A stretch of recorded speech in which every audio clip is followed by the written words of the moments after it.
All right, so to maximize your audio and video quality during today's webinar, please join through Google Chrome or the Adobe Connect desktop app. We have posted a link to download the desktop application in the chat.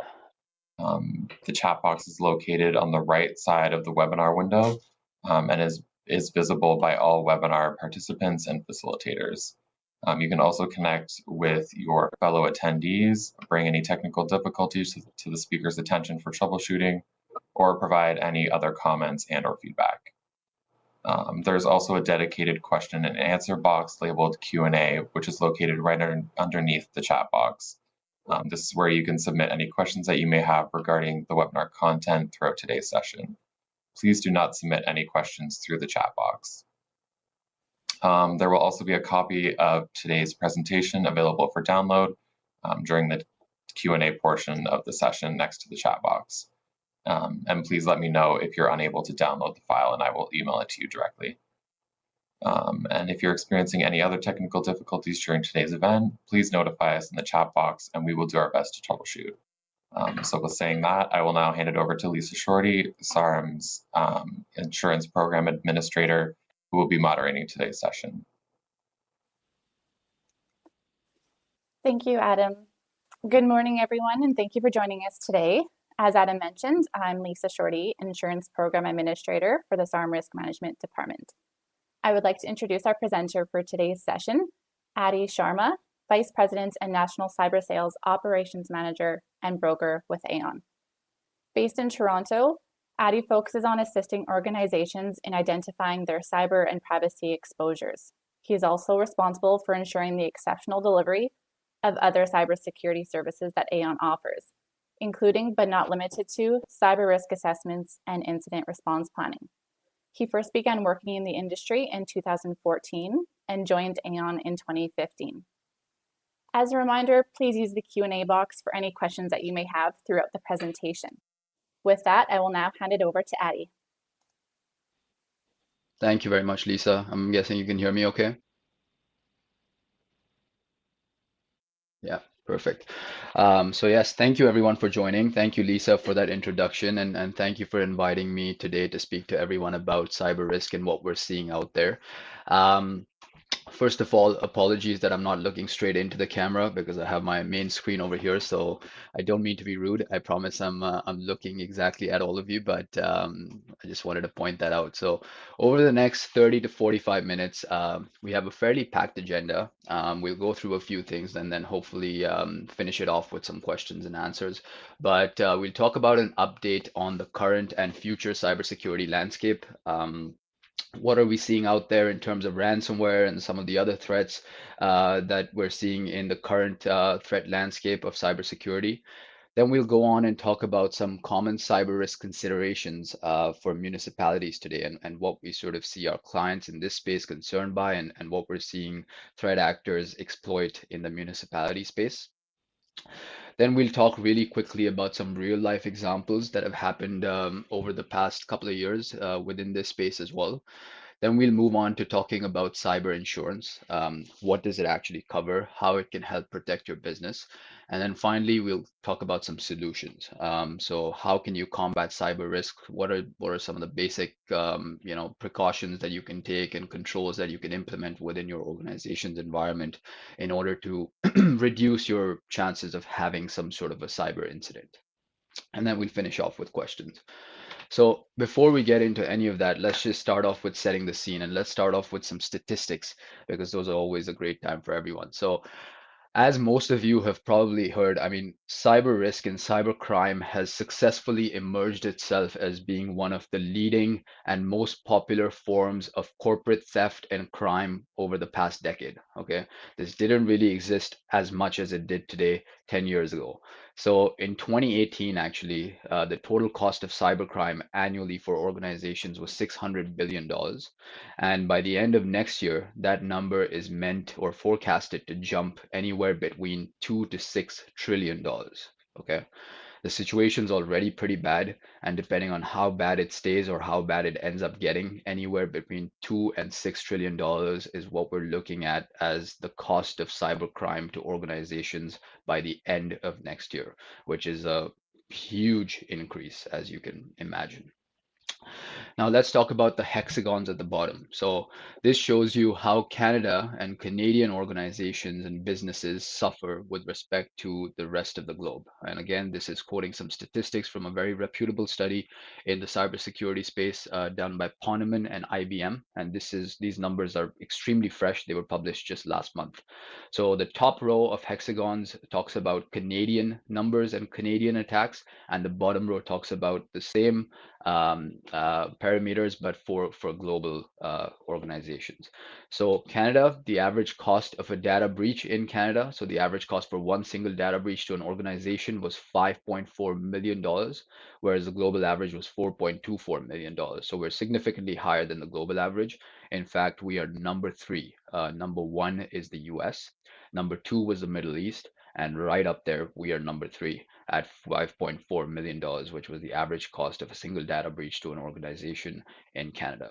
So that age-old myth about Canadian organizations and not being as much at risk because we kind of fly under the radar and we're not as attractive to bad actors as maybe the European Union or the UK is absolutely not true. We are 100% right up there. The cost of data breaches in Canada is extremely expensive as well because of the forensics environment, and the people who help you out with the breaches are pretty expensive here as well. So all of those factors contribute to the number that you see there of 5.4 million. Again, this is an average. There's companies of different shapes and sizes, different industries that are responding to the survey, and that's the average that they have come towards. Now, the average cost for a single lost or stolen record in Canada, so the average cost for one single lost or stolen record in a data breach was $216. Once again, significantly higher than the global average at $180. Okay. The average number of records breached in a single data breach, so in one attack, how many records were actually breached? The average in Canada was 24,400, whereas the average globally was 26,611. So in this case, the global average is slightly higher. And then finally, probably, in my opinion, the scariest and the most interesting one on this slide is it took organizations an average of 164 days in Canada just to identify that they've been attacked. So it took them almost 5 months, or over 5 months actually, to identify that they have been attacked. And then it took them a further 60 days on top of that to actually contain the incident. So attackers went undetected on average for over 5 months within organization systems, which is extremely common, by the way. And then it took them a further couple of months to actually contain that incident once, or contain that breach and get them out of your system once they identified that someone was in there. The global average was even worse at 212 days just to identify and 75 days to contain. So this just kind of shows you how cyber risk, further to what I said before, has become a serious threat. It's one of the leading forms of corporate theft and crime, and obviously it needs to be taken very seriously. It is being taken very seriously, which is why I'm here presenting today, and which is why I'm presenting almost every other week to a different set of clients and organizations. So that being said, let's talk about ransomware a little bit, because ransomware has by far become an incredibly huge nuisance for organizations of every shape, size, industry class, doesn't matter. Ransomware does not discriminate. It's a huge problem. You need to be aware of what it is, and you need to know how to combat it and how to protect yourself from it, because it's happening to everyone. Now, what is ransomware? Ransomware is, in its simplest form, when a bad actor gets into your computer system, encrypts your files and your entire computer system. So essentially, he denies you access to your own computer system until and unless you pay him with a certain sum of money, okay? Which is usually in the form of Bitcoin. So bad guy or girl gets into your house, locks it up, and refuses to give you back the keys until you pay them with Bitcoin or other form of cryptocurrency. That's what ransomware is, okay?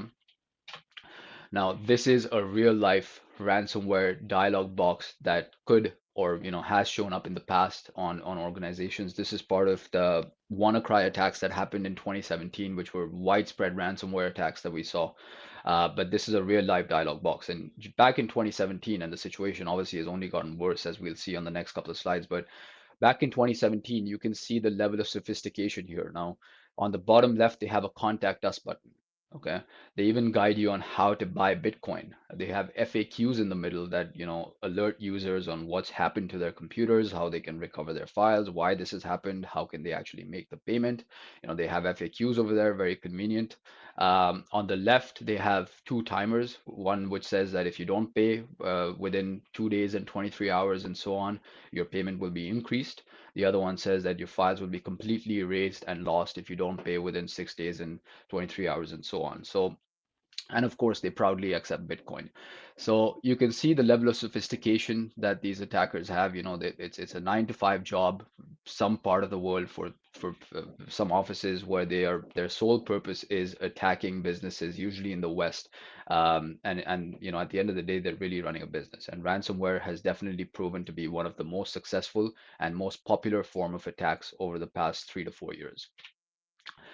Now, how do ransomware attacks happen? Only after you understand that are we going to be able to sort of talk about how to combat them. Now, without getting into too much of the technical jargon on this slide, ransomware attacks are mainly coming from three areas. And look at the second column from the left, which is the weaponization and delivery section. They're coming from those three areas, okay? Number one, through phishing emails, which is simply employees accidentally clicking on malicious links or attachments that are found within an email, and that ends up giving bad actors access into your organization's environment. Okay, that's one, a very common one, and phishing emails definitely need to be considered. Users need to be trained in order to identify what does a malicious email look like. I'm sure a lot of people on this call at some point have received a phishing email and you may or may not have caught it. But sometimes these emails are extremely good and they look very legitimate. So it's hard to differentiate. They're getting very good. That's number one. Number two is remote access. So as you can appreciate, most of the world's workforce obviously move towards remote work due to COVID, and obviously bad actors try to exploit the weaknesses in the organization's remote access capabilities as much as possible, and try to take advantage of this whole COVID situation by doing that. So they try to sort of infiltrate into VPNs and try to intercept before organizations are logging in or before users are actually getting into their remote environment. And that was another major cause of where ransomware attacks have been coming from in the recent past. And then finally, there's vulnerabilities within existing third-party softwares or third-party softwares or perimeter devices that you may or may not be using. So they're exploiting unpatched servers and softwares or other third-party softwares that you potentially use. A huge example of this that some of you might have heard was the SolarWinds compromise that happened end of last year, end of 2020. And that was basically SolarWinds was a widespread, widely used software by many, many, many companies across the world, thousands of companies, and hackers managed to find some sort of a vulnerability within that software. Okay, there was a hole in the security. They managed to exploit that hole, and anytime anyone updated the latest version of that software, they ended up downloading, code and malware that ended up impacting whichever organization downloaded SolarWinds update and whichever organization was using SolarWinds. So this is another thing that they're doing. They're exploiting vulnerability in common softwares and tools that organizations use to run their business on a day-to-day. There was something around the Microsoft Exchange vulnerability that also came out earlier this year. There was another one that came out with a software called Kaseya. So this is happening very often. And once they manage to get in, they essentially move laterally, as you see on this slide, within your environment. And this process, by the way, takes months on end, as you saw on the first slide where I displayed the stats. It can take months and months and months. And imagine putting yourself in a bad actor's shoes, where he has about 5 months to go undetected in an environment and do what he wants without anyone knowing that he's there. Okay, that's pretty scary thought. So it takes months, they do what they need to do, and then they find the right time and actually trigger the extortion attack or the ransomware attack. Okay, and that's when that dialog box that I displayed earlier shows up on your screen. So that's a lot about ransomware, how it happens, what it is. And let's just see how it's trended in terms of statistics. Now, this graph shows basically a quarter over quarter comparison of how ransomware attacks and data breach attacks have trended over the past 9 quarters. Okay, so the blue line represents data breach and privacy events, which is significantly declining, and the red line represents ransomware attacks, which are of course significantly increasing. Now, doesn't you don't need to be overly smart to realize that ransomware attacks have significantly outpaced data breach attacks over the past since 2019 Q1 all the way up to 2021 Q2. In fact, the percentage increase was 311% between 2019 Q1 and 2021 Q2, which is a humongous increase once again. So as I said before, these guys are really running a business at the end of the day, and they are, this is proven to be the highest return on investment for them, extremely profitable for them. Their success rate is very high on ransomware attacks, and that is why we are where we are today, and that's why we see this graph trending the way it has.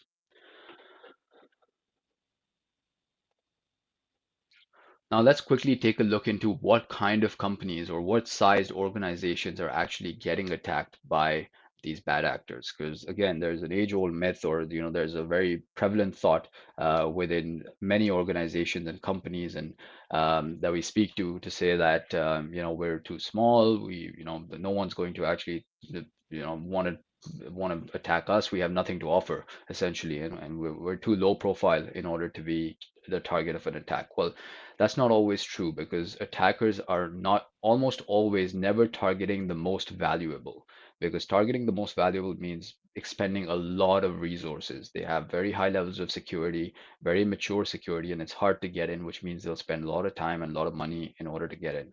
They're usually targeting the most vulnerable organizations and then trying to use that trusted business relationship that those organizations may have with some of the more valuable ones. Okay, that's very important to remember. Remember how the Target breach happened. It was through Target's HVAC provider. Okay, who would have thought? They came in through Target's HVAC provider. So that's how these breaches are happening. And you can see on the slide that companies with less than 1,000 employees actually represented 76% of ransomware attacks. So companies less than 1,000 employees are most definitely considered sort of small to mid-sized enterprises. You can see 11 to 100 employees was a good 30.5% of all ransomware attacks, and then 100 to 1,000 was 38.7%. So these attacks are happening mainly to smaller to mid-sized organizations, and the reason is because they don't typically have a very high level of cybersecurity maturity and control, so it's easier to get in. And then, as I said, they use that trusted business relationship that you may have with some of your business partners who are larger and more valuable in order to get to them and in order to reach their systems. Okay, so we've talked a lot about ransomware. Let's talk about some of the other things outside of ransomware that are a threat to this sector of municipalities. So number one, first and foremost, very important, is privacy risk. Okay, now the public sector and municipalities in general obviously do gather and maintain and store a lot of confidential information. And if you store confidential information, you are attractive. That's just how simple it is. If you have any sort of confidential information, whether that belongs to individuals or whether that belongs to organizations and it's corporate confidential information, as long as you're storing information, they know that you are going to do everything in your in your power in order to get that information back. So you are a target by all means if you store any sort of information. So that's a big risk, privacy risk, of course. Next is increased use of technology, not just for this industry, but pretty much for any industry. We've obviously gone through a digital revolution, which has come with operational efficiencies, but at the same time, it's come with a heightened cyber risk as well. And there's a high dependence on technology today, whether that's information technology platforms or operational technology. There is a high dependence on technology, and that dependence needs to be managed with the adequate amount of security and controls as well, because of a heightened cyber risk when you're moving towards this digital revolution. Then there's cyber extortion, which is ransomware, which is what we spoke about for the healthy chunk of this presentation so far. So I won't get into too much more of that, but of course there's the ransom amount that you may need to pay, as well as any associated expenses as a result of that ransomware. So all of those can be very expensive and need to be considered. Budgetary constraints is usually one that we come across very often in the public sector, and that leads to outdated IT infrastructure, outdated security measures and controls, which obviously makes municipalities a bit of a higher target for bad actors because it's easier to get in. There's a lot of information there, and they know there's a lot of sort of government involvement there, so it becomes problematic and needs to be considered. Then we have breach expenses, which are the expenses that you would incur in the event an attack does happen. And the reason I have listed these here is because they can be extremely, extremely expensive. So you might have a ransom demand of only about 20,000 or 30,000, but that breach could play out to about 200,000 just because of the additional expenses as a result of that, such as the cost of hiring all these people that you see over here for forensics and hardware replacers and restorers and legal costs and all of that stuff. These things all rack up. They bill you by the hour. Of course, insurance takes care of it, but still something to be considered. There's a high third-party risk. So if you're using any types of independent contractors or third-party service providers to run any critical business functions of yours, this is a heightened risk as well because attackers could use them to get into your systems, or vice versa. They could use your system as a launch pad in order to get into some of the more valuable people that they might be interested in. So there's a heightened third-party risk as well, which we observe in this sector and in this space, and actually in many industries as well. And then finally, last but definitely not the least, is the human element. Human error causes almost 25 to 30% of data breaches every year, which is a huge number, and that can easily be taken care of by something called, cyber awareness training, which is very effective and it's inexpensive solution to a big problem. So cyber awareness training is a must for organizations, and we'll go through that in a little bit. But human error is a big cause of many, many attacks. Accidental sending an email accidentally with confidential information, or not disposing of paper files properly, or clicking on a malicious link which you weren't supposed to. These are all examples of human error leading to cyber attacks. It is covered under insurance, but something that can be easily prevented. And then there's rogue employees, so insider threats. Some of Canada's largest breaches actually have been as a result of insider threats. So it happens pretty often. You might think it won't happen, but it does happen more often than you think, and we see these fairly often on our end. So let's go on to some real life examples just to sort of show you how real this is. So um, found a few. Some of these are Aon clients, some of them are not Aon clients. The very first one on the top is an Aon client, and it's this attack was confidential. All of these, by the way, are classic cases of ransomware. So the first one on the top, Ontario municipality, fairly small, 10,000 people. The type of attack was a ransomware attack. Recovery time was 9 days. So they were completely shut off for 9 days. Emails, servers, networks, you name it, all gone. And the costs incurred were approximately 100,000. Now, interestingly enough, with this client, I was there offering them a cyber insurance policy a few months before this happened for maybe a couple of grand to cover them for $1 million in insurance, and they declined for reasons internal reasons. So I bet they wish they bought that coverage, but they ended up spending 100 grand out of pocket because they were out of coverage and they were the subject of a ransomware attack. Again, didn't really think that it would ever happen to them, but unfortunately it did. Then we have the Wasaga Beach in Ontario, which also happened. Classic case of ransomware attack. Once again, this town had a population of 20,000. Recovery time over here was 7 weeks, which is fairly long. And the ransom demand, I believe, was only around 55 to 60,000. But you can see that the costs incurred are almost 4 times of that, which is, the cost of getting people in to help you negotiate with the attackers, and the cost of setting up a Bitcoin wallet, paying the Bitcoin, doing all that stuff, lawyers, all of these costs rack up. So even though the ransom demand was not as high, the cost actually incurred were about 250 grand, which is what it says on the internet. We don't know exactly how big or how small they were. Then there was a town of Didsbury, which is a fairly recent one that happened. We don't know a whole lot about this, but this happened in Alberta, May 2021. Very small town, 5,200 people. And the type of attack here was ransomware. Once again, don't know the exact recovery time and the cost incurred, but just to give you an idea, I had all Eastern Canada, but there's some Western Canada too in here.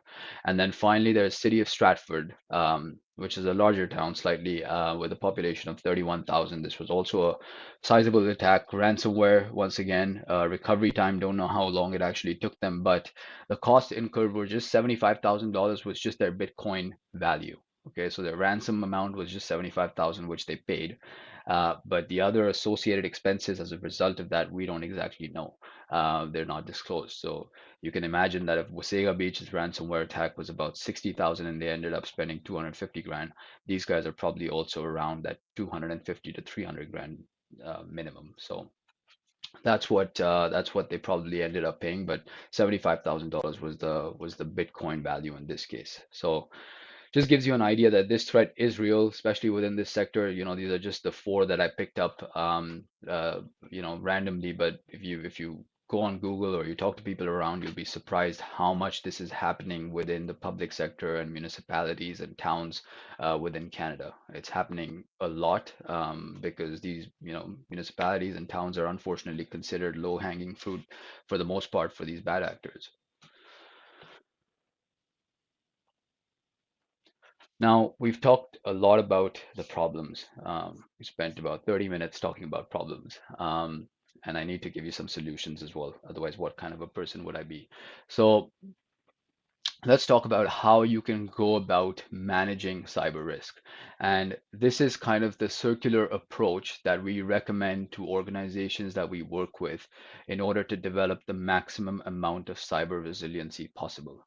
Now, never are you going to be able to 100% prevent an attack, right? Because you've seen some of the largest firms across the globe with millions and millions of investment in IT security get attacked. So it's almost impossible to make yourself 100% secure or 100% prone to or shielded from a cyber attack, but it's definitely possible to manage your cyber risk and increase risk resiliency to the best of your ability.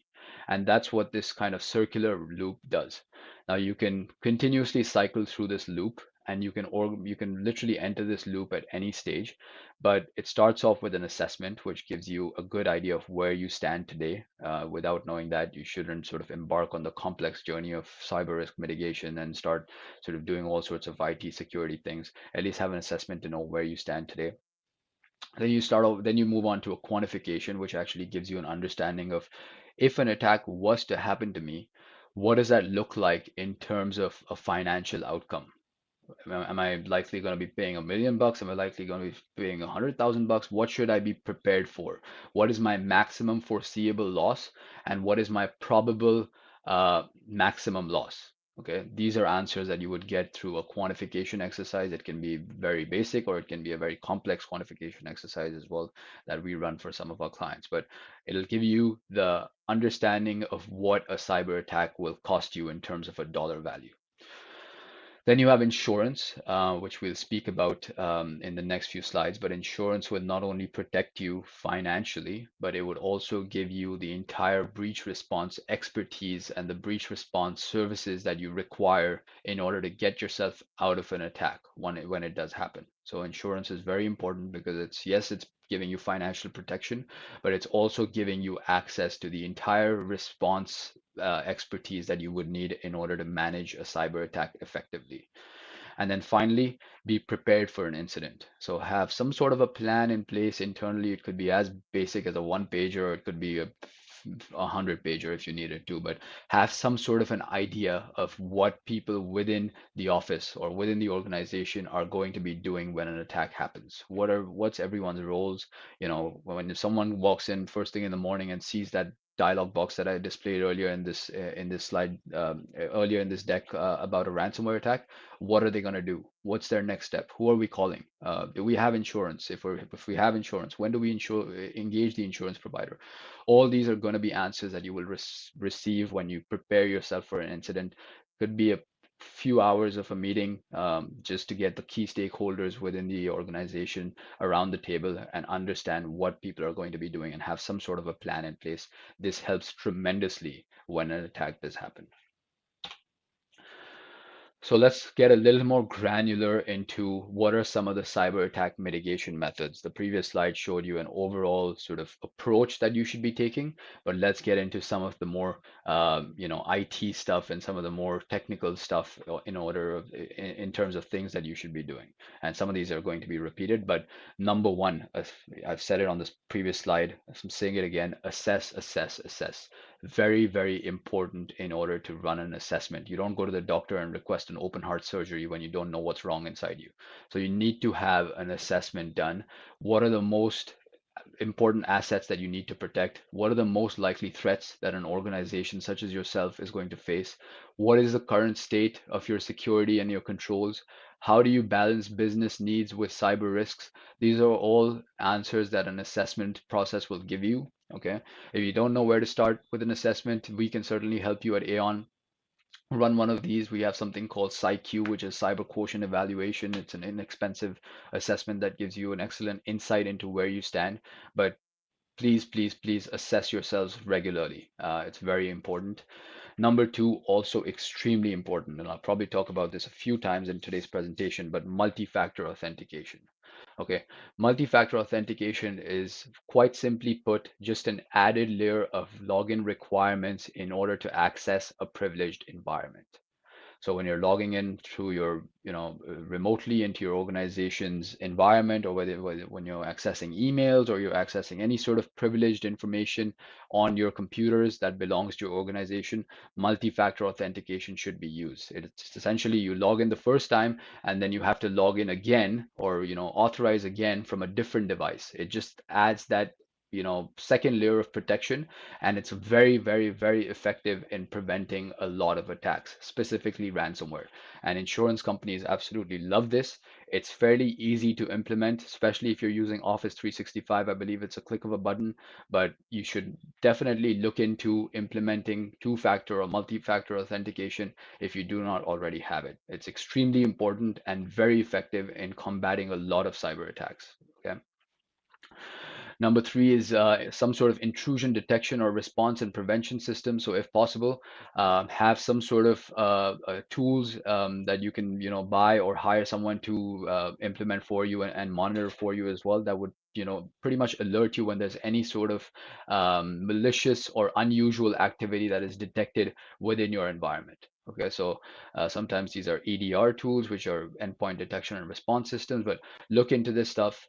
It'll basically sort of take away a lot of the responsibility from you because it gives you a lot of alerts if there's any sort of lateral movement or endpoint detection that is noticed. It would immediately alert you. Sometimes it's going to be a false positive, and sometimes it's going to be true. So definitely look into one of these tools. Again, insurance companies also really like this, but we'll talk about that more in the next few slides. Number four, also very important, have a positive cybersecurity culture within the office, within the within your organization. User awareness training, I spoke about this before, is extremely important. There's a good 25 to 30% of breaches, data breaches that are coming in from employee errors, clicking on phishing attacks and clicking on phishing emails and doing all kinds of stuff. So extremely important to have user awareness training. Again, if you don't know where to start with this, we have a solution for this at Aon as well that we deploy for our clients. It's very inexpensive. User awareness training in general is very inexpensive, and it solves a big problem. So look into this, and it positively sort of reinforces that cybersecurity culture and pretty much informs employees as to how much of a threat this is and how it can be managed and what to look out for when you're browsing the web, when you're looking at emails or something that looks suspicious. These are all things that an employee or a user will be educated through user awareness training. Prepare for an attack, have backups. All of your information should be regularly backed up so that if a ransomware, attacker even gets in, he can actually infiltrate your backups if they're completely segmented. So back up all your information, have incident response plans in place, which I spoke about on the previous slide, and finally have cyber insurance in place, which I also spoke about on this previous slides, because it's not only going to protect your balance sheet, but it's also going to give you that breach response expertise that you would require in the event of an attack happening. And then finally, install software updates and patch regularly. Some of the largest attacks that we've seen, which is the SolarWinds and the Microsoft one and all of that, could have been prevented if the organization had installed an update or installed a patch that was released right before. Now, it's not always feasible in a normal operating environment to install patches and software updates the second they release, but strive to do this as much as possible in a timely fashion. This will certainly prevent a lot of the vulnerabilities that are being exploited within existing third-party softwares. So let's quickly talk about a cyber insurance policy. What does it really do for you? It essentially, there's 4 pillars and 4 things overall that a cyber insurance policy does for you. It helps you prevent an attack. Some carriers give you access to a lot of freebies that will actually help you prevent an attack. It provides you with assistance, very important. It provides you with access to all of these breach response expertise and capabilities that you would require, which is forensics and legal and notification, credit monitoring. All this stuff is going to be available for you at the pretty much call there's a 1-800 number that you'll receive with the purchase of a policy. You call them moment you notice any sort of suspicious or unusual activity, and they will put you in touch with all of these vendors that you see on this page. So you're not sort of left negotiating the price of water when your house is on fire, or you're not left selecting your team on game day, which are 2 very bad ideas. So insurance takes care of all of this for you. They already have pre-negotiated terms and conditions with all of these vendors and some of the leading firms that engage in this space on your behalf. So that's where most small organizations and mid-sized organizations have benefited tremendously from this insurance in the past, because it gives you access to this entire breach response process, which is critical in the event of an attack in order to manage it effectively.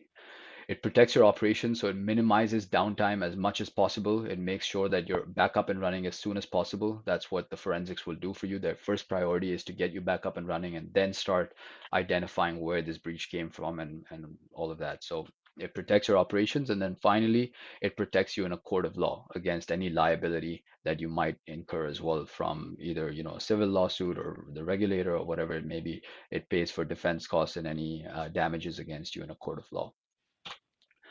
What are the coverages themselves? I'm not going to go through each and every one of them, but all you need to know is that on the left side, you see all first party coverages, which means all of your organization's out of pocket expenses as a result of a cyber attack.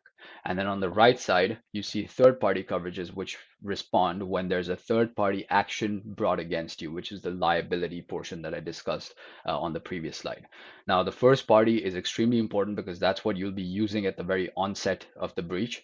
And the goal is that if the first 0 to 72 hours of the breach are managed effectively, you won't necessarily face any sort of business interruption or any sort of liability down the line, because the first 2 to 3 days of managing the breach, if you identify the scope, you notify the impacted individuals and all of that stuff, if all of that stuff is done effectively, that's when the breach handling is essentially successful, and you won't have additional damages that you would if you sort of slept on this for days and days and the breach wasn't handled as effectively.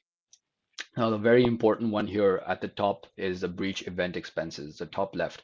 And that's where I discussed all of the services on the previous slide. Again, this is going to cover you for computer forensics, legal expenses, cost for hiring a public relations firm in order to mitigate any brand damage and manage all sorts of communication to the outside world, a cost to draft notifications as well as send those out, because if there's been impacted consumers, you need to notify them, which is now mandatory by law, providing credit monitoring services, identity theft monitoring services, setting up a call center for people to people to call in and find out what's being done to protect their information. All of this stuff is taken care of by the insurance provider for you in terms of facilitating those vendors as well as paying their bills. Very important, of course.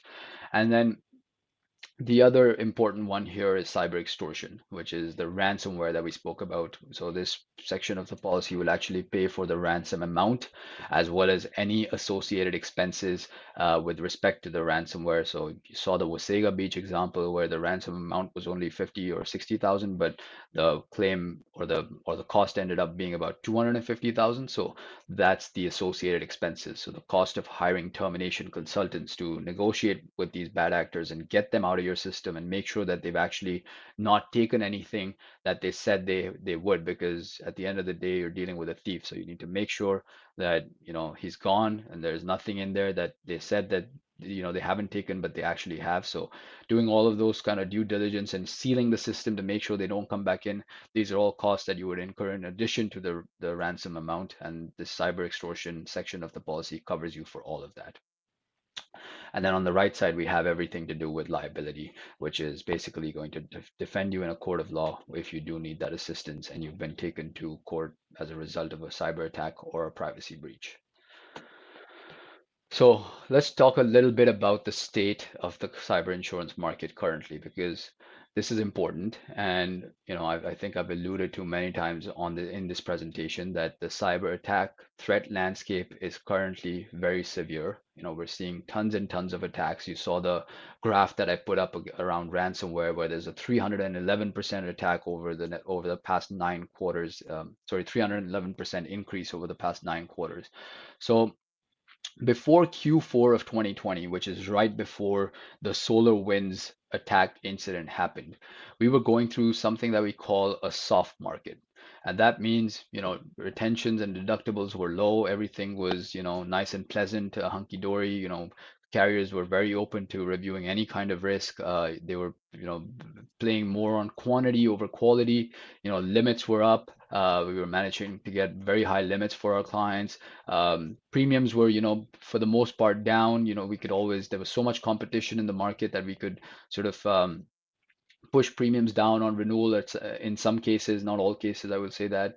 And the breadth of coverage was very high. Carriers were adding all sorts of frills and all of that to cyber insurance policies, because it was just a good time. There was a lot of supply, there was a lot of demand, everything was great. And then the SolarWinds attack happened, and there was a bunch of other attacks in 2020 as well. But the SolarWinds was kind of just the tipping point. And after that, in beginning of this year, we have entered into what we call a hard market. Now, what does a hard market mean? Hard market simply means that there is a high demand of the insurance versus a managed and selective supply. Okay. So insurance companies have obviously paid out a lot of losses over the past few years. They weren't charging enough for this insurance, but the losses have just significantly increased and pretty much sort of outpaced their expectations drastically, which is why now we see an increase in retentions and deductible than we did before. There's a slight decrease in limits and capacity. There's an increase in premiums and breadth of coverage. So those frills and the bells and whistles that they were adding to the policy, which were never meant to be part of a cyber insurance policy in the first place, have now been slowly removed or being taken away. Not in all cases, but they are being taken away. So all in all, the message here is that cyber insurance is definitely still available, but it's very strictly limited to good cyber hygiene. You have to take a look inside and see where you're at and make sure that you have some form of controls in place, or a positive attitude at least towards risk management, in order to have an insurance company consider you. Insurance is not the be all end all solution. It never has been and it never will be, but it is a very sizable chunk of the solution. So, you know, it's they have the policies are still available, insurance is still available, but it is limited towards good cyber hygiene. Okay. Here are the 9 controls that underwriters love to see. Now, these are not all, oops, these are not all mandatory, but these are the 9 controls that underwriters love to see. And for some reason, I cannot go back. Okay. Now, if you were to focus on some of them and not all of them are feasible or viable for your organization, the top 3, the top row is definitely one to focus on. They all love multi-factor authentication. I spoke about it before, but it's essentially an added layer of protection or added layer of login requirements into a secure environment. Okay, this has almost become a prerequisite towards getting insurance. So please, please, please look into this, whether you're a new insurance buyer or you're a renewal buyer, or you're not a buyer at all. Multi-factor authentication is very important, and it's not that hard to implement. Endpoint protection and response systems, detect any unusual activity within your systems. Again, phishing exercises and cyber awareness training. This is probably the third time I'm mentioning this one as well. Very important. Patch management and all of the other stuff I've spoken about briefly, except for maybe email filtering, is also extremely important because it helps filters any emails that could potentially be malicious into your system. It's not going to be 100%, but it's definitely going to do a good job. So try and have as many of these as possible, whether or not you're procuring insurance, but these are very important, and I'll be sure to share this slide with everyone after this so that you have these for your reference. And then finally, let's just quickly look at why most carriers declined any sorts of risks in the past 12 months. This graph is based on a survey that we ran with some of the leading cyber insurance carriers across the globe, and we surveyed them on why they declined certain risks over the past 12 months. And I think this might be the 10th time I'm mentioning MFA, but that's number one. Okay, access control. 70% of them said MFA, multi-factor authentication. If it wasn't there, they're not looking at you. So MFA, very important. Number two was backup resilience. So having backups segregated from your systems, or having backups in place and having business continuity plans in place. This significantly helps with ransomware attacks, because if you have a good backup, which is disconnected from your usual network, then the hacker can get into your usual network and encrypt it and do all kinds of stuff there. But you can just say, you know what, I'm just going to back up because I back up every day. So I'll only lose a day's worth of information, but there's no way for you to get into my backups because it's 100% separated. So that's something that insurance carriers like to see, and that was number two reason. Number three was EDR, which is again the endpoint detection and response systems, which are tools that you can deploy in order to detect any unusual activity, if possible. Number four was inadequate network security, and number five was shared with any previous incidents, as well as claims, along with data security or inadequate data security. So these were the top five concerns that carriers had as to why they declined cyber, certain organizations underwriting over the past 12 months, just to give you a good idea of what they're looking for. And I think with that, we'll move it over to questions. That was it from me. Hopefully you found this interesting and valuable and informative. Happy to take any questions, and I'll be sure to share this slide deck with all of you, because there was a lot of information, especially around some of the critical controls and all of that. So I'll be sure to distribute this via the appropriate channels to all of you. Thank you very much.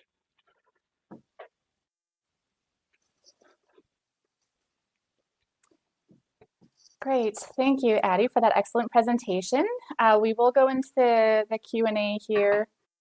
So our first question is, if we have a joint office with another municipality, would we each require our own separate policies?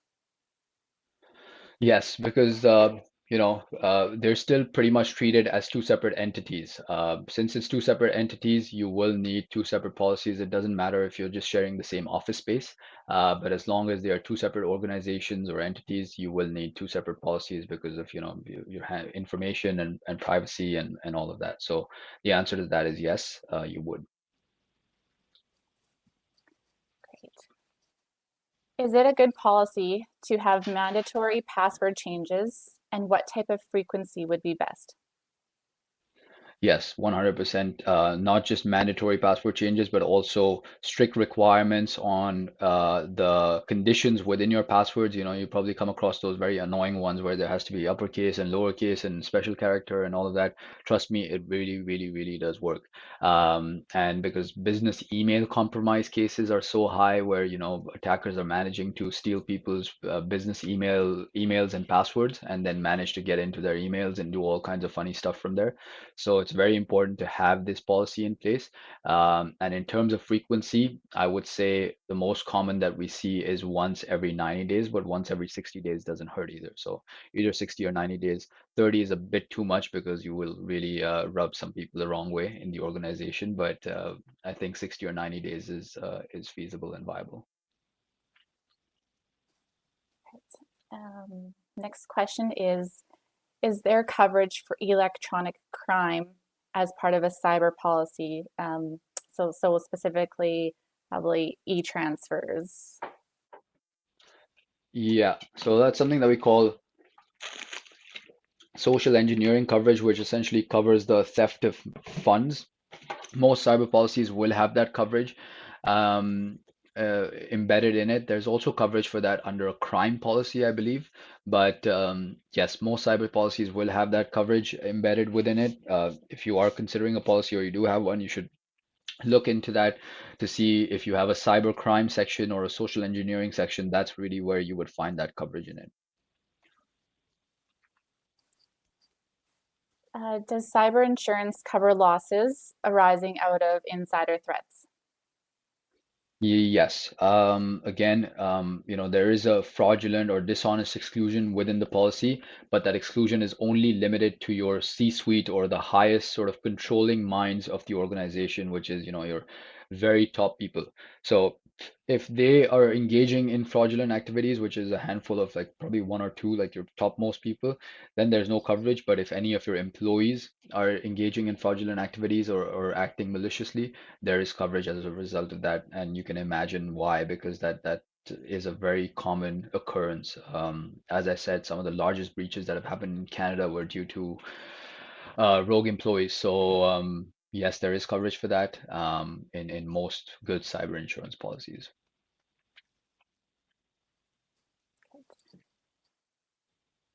Is there any exclusions or conditions surrounding minimum level of security, controls, or encryption?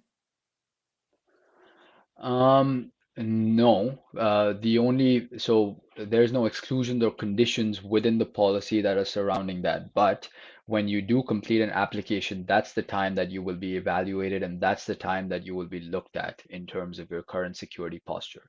Once you've completed the application, then there's no reason for any sorts of funny conditions or exclusions on the policy, and that should never exist. But when you are completing the application and the underwriter is evaluating your responses, that's when they will consider what your current security posture looks like. But once they've approved you and accepted you, there should be absolutely no sort of additional exclusions or conditions within your policy wording.